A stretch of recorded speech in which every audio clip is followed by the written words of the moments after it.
Welcome to Facts TV News, where everything is true. Man found dead in potato field in Manchester. Police are probing the circumstances surrounding the death of a man whose body was found in Sherhampton district in Manchester on Saturday. The deceased has been identified as 42-year-old Richard Boswell. A police report said about 10:30 a.m., residents stumbled upon Boswell's body in a potato field. He reported he had blood on his face. The scene was processed and the body removed to the morgue. The police are appealing to anyone who may be able to assist them to contact the Mandeville Criminal Investigations Branch at 876-962-2832, the Cottage Police at 941-2789, or the Police 119 number. Stop with the misinformation. JCF cautions against sharing of unconfirmed intelligence in Donaldson case.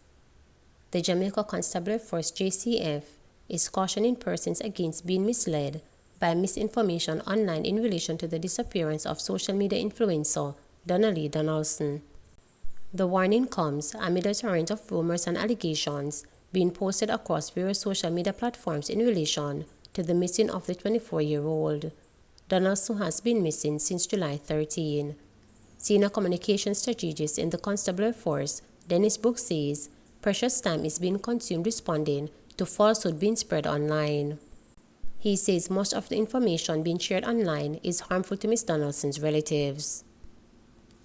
So many days since this investigation, so many of the days have been spent responding to calls from reporters who say they've seen things on social media. And my response has been not true, fake, absolutely not. One of the most hurtful ones is the two random pictures that people said was a body. And I mean, I don't know what people hope to achieve, but that is re-traumatizing a family every time. And I know for a fact that every time these things go around, they send it to the family. From a communications perspective, from a policing perspective, I can tell you it does not help.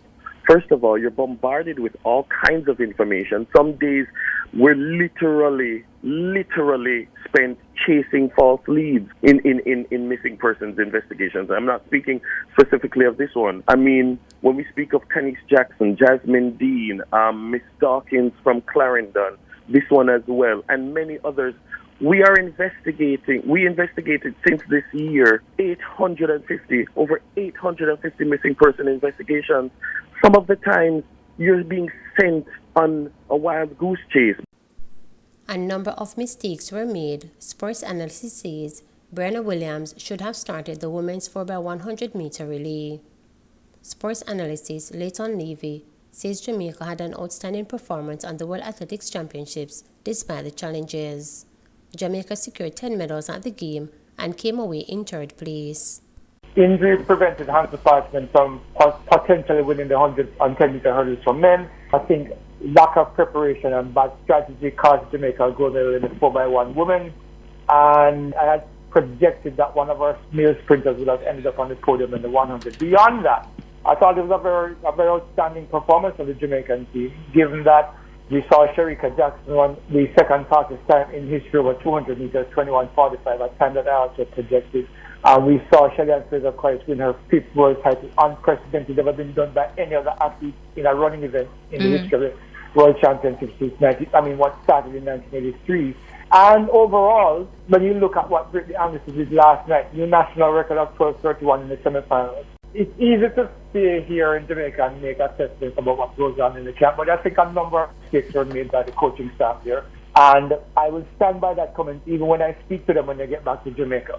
Because I thought two things. One, Kemba Nelson was, for me, tired. We saw that in the preliminary round when she anchored and was outrun down the home stretch, 10-10 on the leg compared to the British athlete 9.94. Familiarity and comfort with the people who you compete with is an essential element of any 4x1. But also you have to be strategic in looking at how each individual performs and then make necessary adjustments. For me, I would have started Brianna Williams, who's the best starter we have in this country outside of Shelley Fraser-Price. And then, of course, give it to Sherika Jackson, who, based on her form, would have destroyed anybody on the back straight and given Jamaica an advantage. It's harder to run from behind in any relay than to try to make this gap up. By the time the second leg was over, Jamaica was 0.3 of a second behind the United States. Sheldon Fraser-Price ran 9.97 on our leg to Brandon is 10.05, and of course Sherika Jackson 9.66 on the anchor leg to Tonisha Terry's 9.88. We came within 0.04 of a second. Those changes, I think, and also the fact that all of the changes I thought were really poor, which tells me that there was not enough preparation that went into getting these girls ready to compete at that level. And it cost them a very redemptive performance, because had they not won a medal, Jamaica's men would have come away from the championship with 0 medals. As I mentioned before, Hansa Passman had that hamstring cramp just before the final of the 110-meter hurdles. I thought he would have won had he not been injured. Oblique Seville and Akeem Blake, and of course Johan Blake, who was injured, didn't make it to the podium, but I think they all acquitted themselves well. But when you look at how Jamaica performed on the 4x4, I thought that everybody left it on the line. When you saw that Nathan Allen, who has been plagued by injury the last couple of years, 43.95 on his legs. Christopher Taylor, who has had his own injury issues, 43.98 on the ankle leg. It suggests that both of those, especially those two, are running into the kind of form that many people expected of them. St. Catherine Parish Court Administrative Office closed. A fire yesterday at the St. Catherine Parish Court had led to its administrative office being closed until further notice. Chief Judge of the Parish Court, Trisha Crooks, says due to the damage caused to the court's office by the fire, full operations of the main court and its outstations will be impacted in the short term. The outstations include Linstead, Old Harbour and Portmore. Judge Cook says matter previously scheduled for the main court parish and its outstations will be heard. Members of the public who have matters listed for today should therefore attend court in order to be advised of the new dates for their matters. The cause of the fire is still being investigated by the Jamaica Fire Brigade and the Jamaica Constabulary Force JCF. 28-year-old woman to appear in court for embezzlement. A 28-year-old woman, Felisa Dunkley of Santa Cruz, is scheduled to appear before the St. Elizabeth Parish Court on a charge of embezzlement. Reports are that sometime this month, Dunkley was employed by a lottery and gaming company in Santa Cruz and was responsible for depositing the day's sale into a bank account. Upon checking the account, her employer discovered that over $800,000 were unaccounted for. A report was made to the St. Elizabeth Police and an investigation launched. This led to the arrest and charge of Dunkley. Fulfilling Daddy's dream. When her father died in January, the 16-year-old teen mom knew that keeping his bakery running would make him proud. Through the Women's Center of Jamaica Foundation initiative called Moms and More Entrepreneurship Circle, she will be able to fulfill that dream. At a Business Works Pitch Fest 2022 last Friday, the 16-year-old outperformed her 17-year-old peer after presenting her entrepreneurial idea and received $80,000 in business budget support, a business incorporation certificate fee, and 3-year business incubation support. She was unable to contain her joy. It's a great feeling. I knew I could do this. I am just so happy. I can't find the words to express how I feel. Being a teen mother doesn't mean I am incapable of doing big things, she said. When Daddy was alive, he had a love for baking, which was unexplainable, and since I was so close to him, I knew he always wanted this, and getting the support at the Women's Center to fulfill his dream, I took the opportunity, she told reporters. She said what makes the bakery company different from others is its promotion of healthy baking products.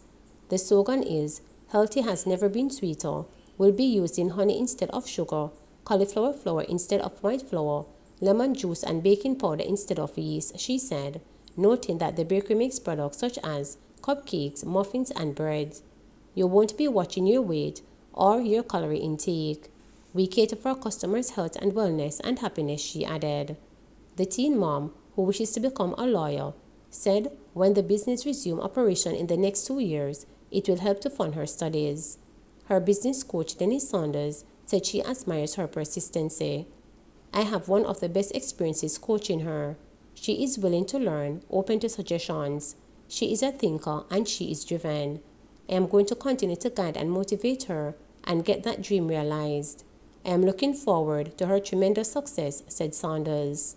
Meanwhile, the first runner-up expressed gratitude for the program.